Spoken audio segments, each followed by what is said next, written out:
कोई मरने से बचा ले इन बेबस मजदूरों को। कोरोना काल की मौजूदा विपत्ति ने देश के लाखों करोड़ों बेबस असहाय गरीब प्रवासी मजदूरों को सच में सड़क पर लाकर खड़ा कर दिया। वे भूखे प्यासे बीबी बच्चों सहित सड़कों पर हैं, हादसों में मारे जा रहे हैं। अब तक करीब 400 प्रवासी मजदूरों के हादसों के शिकार होने की खबर है।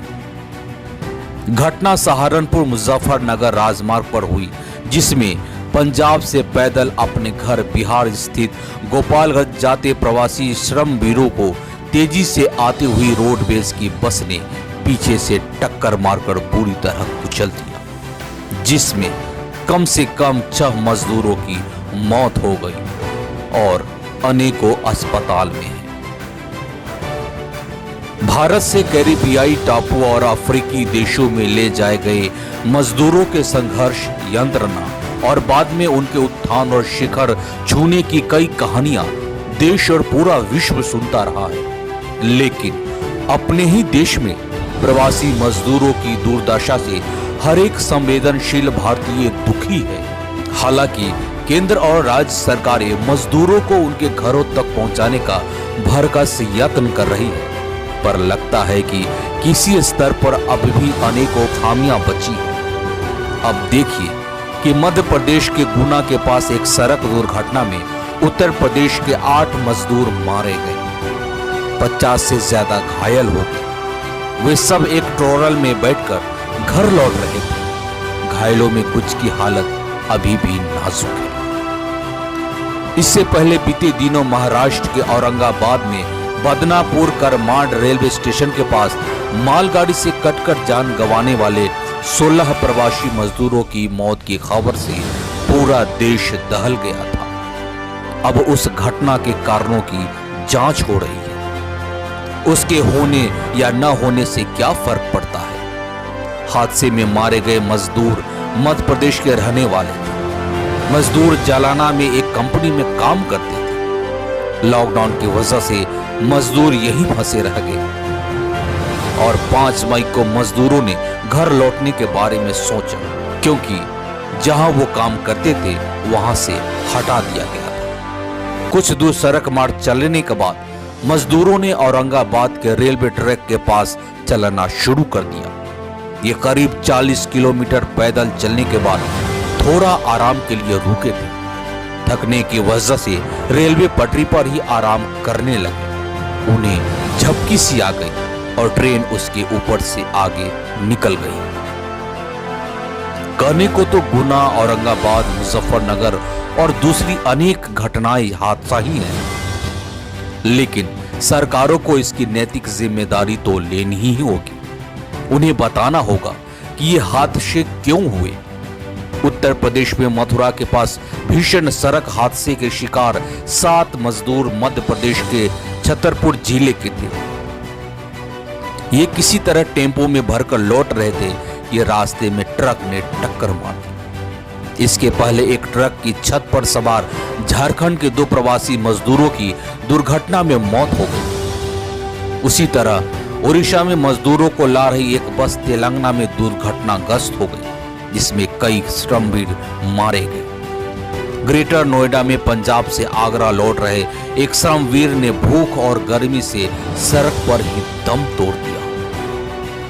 एक बड़ा सवाल यह भी है कि सरकारें और उनके विभागों से जुड़े अफसर और दूसरे मुलाजिम क्यों नहीं मजदूरों को उनके घरों तक पहुंचाने में मदद कर पा रहे हैं।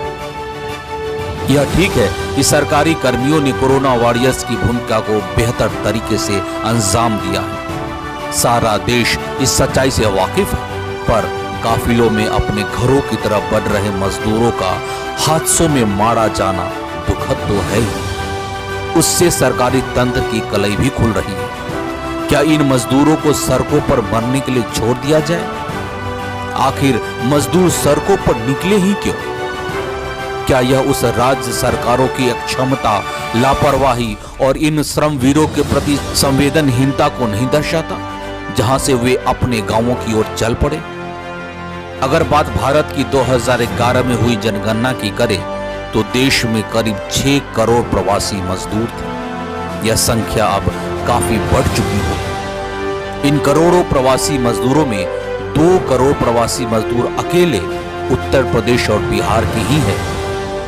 कोरोना के बाद लगे लॉकडाउन के बाद से इनका वापस अपने राज्यों, शहरों, गांवों में जाने का सिलसिला शुरू हुआ तो अब तक जारी है।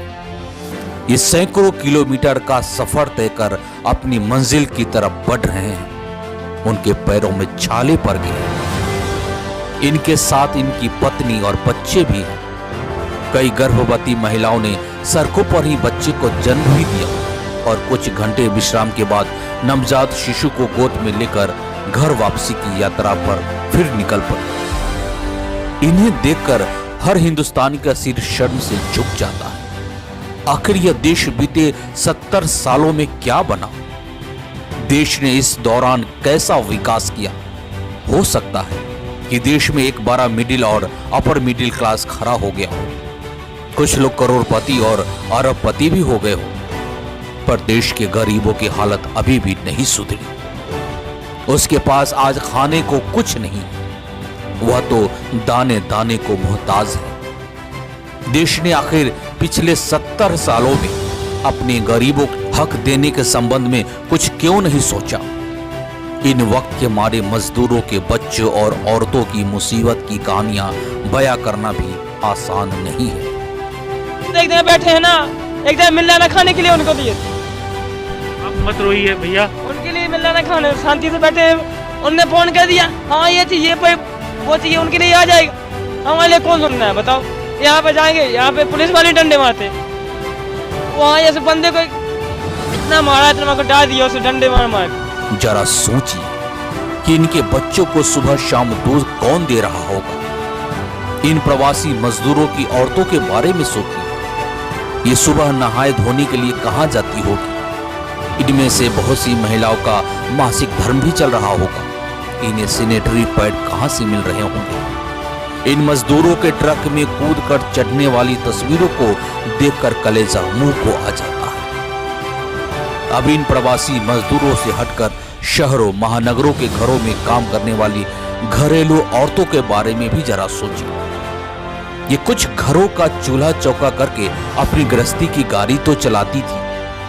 आमतौर पर इनके पति शराब की लत के शिकार हो रहे थे, यानी इनकी मेहनत के बल पर इनका घर चलता था। पर आज इन्हें इनके मालिकों के घरों में आने नहीं दिया जा रहा। कहा जा रहा है कि यह जिधर जाएगी वहां कोविड-19 का संक्रमण फैला देंगे। इनके सामने भी भुखमरी का भयंकर संकट है। सरकारों को इन घरेलू कामगार औरतों के संबंध में भी विचार करना होगा। इन्हें तुरंत राशन और राहत चाहिए। ये सब किराए के घरों में रहती है। समझ नहीं आ रहा है कि ये घरों का किराया कैसे दे पाएगी। देश के महानगरों में लाखों कामगार घरेलू औरतें रहती हैं। इन्हीं के दम पर कार्यशील महिलाएं अपने घरों को छोड़कर दफ्तर जाती हैं। यह तो साफ है कि कोविड-19 ने सबके सामने बड़ा संकट खड़ा कर दिया है। इस चुनौतीपूर्ण समय में सरकार और प्रशासन को तो आगे आना ही होगा। एक बड़ी समस्या सरकारी अधिकारियों के संवेदनहीन रवैये के कारण भी है। इन मजदूरों या सामान्य नागरिकों के साथ पशुवत व्यवहार करने से बाज नहीं आते। कुछ दिन पहले बिहार में एक जिला कृषि पदाधिकारी ने होमगार्ड के जवान से सड़क पर कान पकड़कर उठक बैठक करवाई। वीडियो वायरल हुई तो उन्हें निलंबित कर दिया गया। प्रतापगढ़ उत्तर प्रदेश का एक अधिकारी एक प्रवासी मजदूर को लात मारता दिखा। ऐसे नालायक और अमानवीय अधिकारी आपको सभी जगह मिलेंगे। इनका सही ढंग से इलाज किए बिना गरीबों का कल्याण कैसे होगा। इस खबर में इतना। धन्यवाद।